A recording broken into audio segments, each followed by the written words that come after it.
Oh, we got a good one. The Invitation.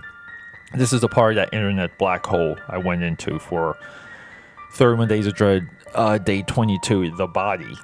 This was another one that kind of showed up on multiple lists. We're going to hit that music. 31 Days of Dread, day 25. We're at 25, people. High five. Let's hit that music because we do have to talk about this.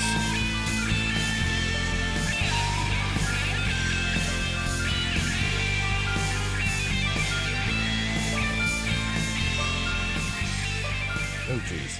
Yeah. I'm in a recording black hole.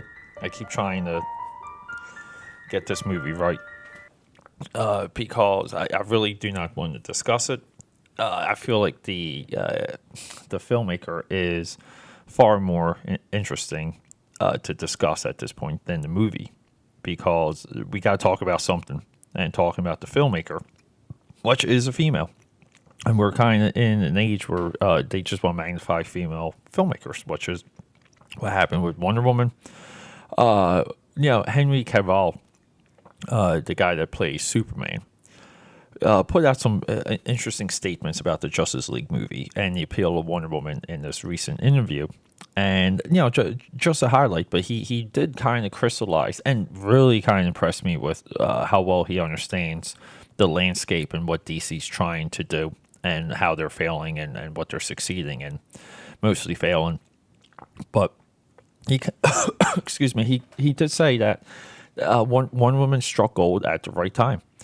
And so I don't know, like does some of that take away from that movie's final act?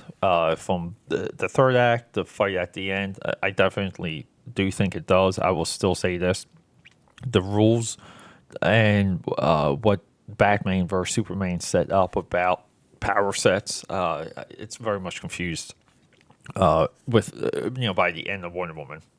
Like what her power sets are and what the it's very confusing because she still should have been able to completely take out Doomsday then, because she literally took out a god, a new god, for lack of a better term, super geeky term for those of us who are really into DC Comics. But yeah, so let me get this woman's name right. It's Karen Kasuma. Groundbreaking filmmaker of 2005's Aeon Flux adaptation with Charlize Theron. But no, this woman directed 2000's Girl Fight, 2009's Jennifer's Body, 2015's Invitation, that's the movie we're discussing right now, and 2017 XX. I believe XX is on Netflix. I'll have to look that one up.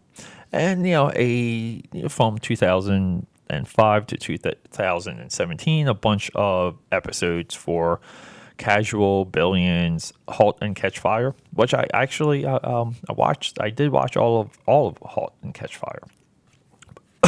But yeah, so we have things we like in movies. Dream Warrior themes here, okay? Things we like seeing. And we like seeing limited characters, even though this is a like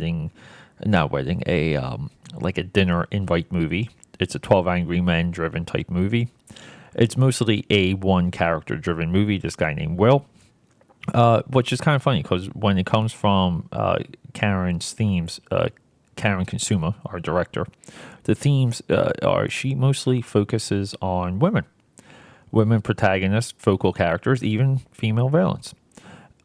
And we have Will, and she gives Will this struggle, and like this motherly lost, and that's really a big part of this movie.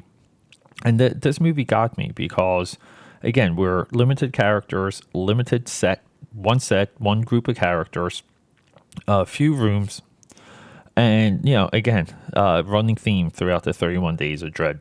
The best horror movies are the ones that have big ideas. They have the conventions, but they have a magic layer to them. They have a layer of execution. This movie is shot wonderfully. It's edited well.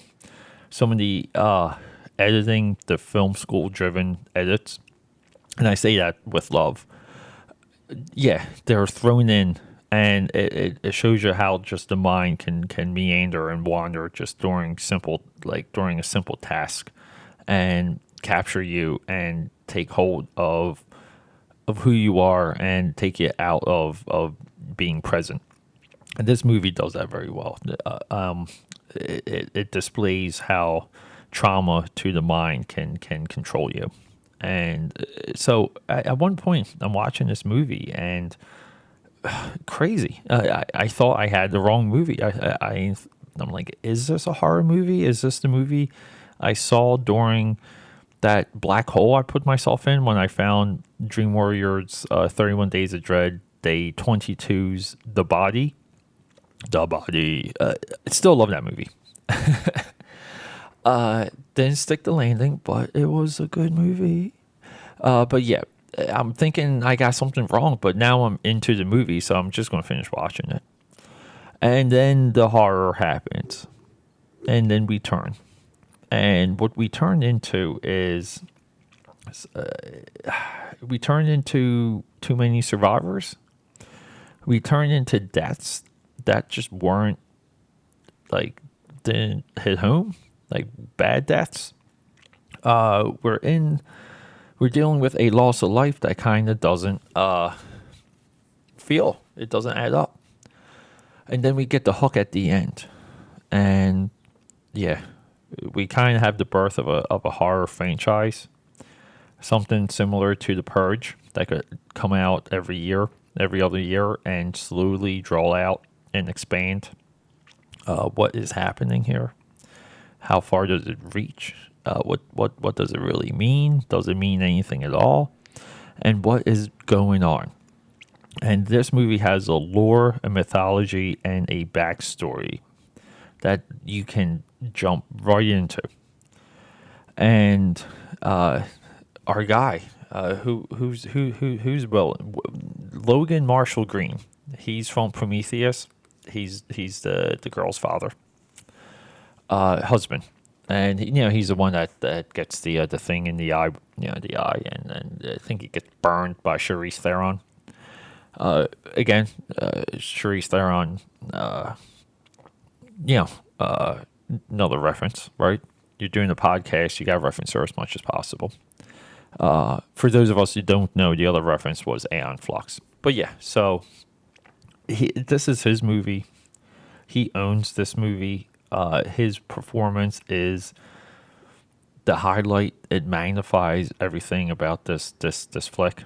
I think, geez, like, is it Academy Award level? Yeah, I mean, I don't know. I mean, again, it's a horror movie. It can't be nominated. I don't care. This is a 2015 movie. I feel like he should have got something. But yeah, so yeah, we're stuck here, everyone.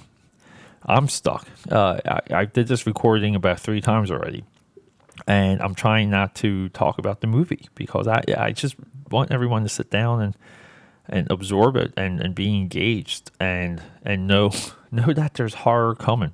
But this movie does gotchas. It does a couple good, like, hey, confrontation. Something's not right here. Something's and then it's like, yeah, you could be crazy. And it does that a few times. So you're waiting. And yeah, when it goes down, it goes down. But there's a hook. And the hook at the end is delicate. It's perfect. They set it up. And you want a sequel. You want to know more. You just want to roll around in this universe. And you really, it's kind of like a what happens next. And I'm not saying make a sequel to this. I'm saying it could work as a sequel. And I don't think you should make a sequel to this. I think it should exist for what it is. But yeah, like, will this get explored later? I don't know. I can't predict the future. But what I can predict is that you're going to sit down and you're going to love this movie. You're going to enjoy it. So, hey, I'm looking at my timeline for recording. I'm at minute like 31, and that's how much I've deleted. Not deleted, but moved into. I have a couple soundtracks, and one of them's mute. and I drag in my bad clips into the mute one. So when the file renders, it just takes what I want, like like what the good stuff. It takes the episode parts and renders them, and we publish it. And but so I think I've roughly moved about 20 minutes of material into the mute file already, because I don't know. I thought the first time I spoke about this movie, I said too much. Second time, I don't think I spoke about the director the right way. So, but no, female director, dude. Like Jennifer's Body, good movie. Girl Fight, good movie. This movie, good. I believe XX is on Netflix. I want to watch it right now. Yeah, this movie just hypes me up for discovering someone, a new director, Karen Kitsuma, and it's phenomenal. Like, that's what you want. You want to be transformed a little bit. You want to be taught, like, you want to learn something, not just what's in the movie, but the stuff around the movie. And this, my experience with this is the value of just sitting down and watching something, not being obsessive. Hey, Thor Ragnarok is marching. It's coming on. And I'm trying to stay away from everything in that movie, just so I can sit down and watch Thor and be engaged and be wrapped into it. I'm trying to do the same with Justice League and Star Wars Last Jedi. It's not just here. It's not just home. But there is a advantage of digital release. And this is it. It's that discovery, what you will not get in anything in the Metroplex. Or Metroplex? That's a Transformer. That's a Generation 1 Transformer.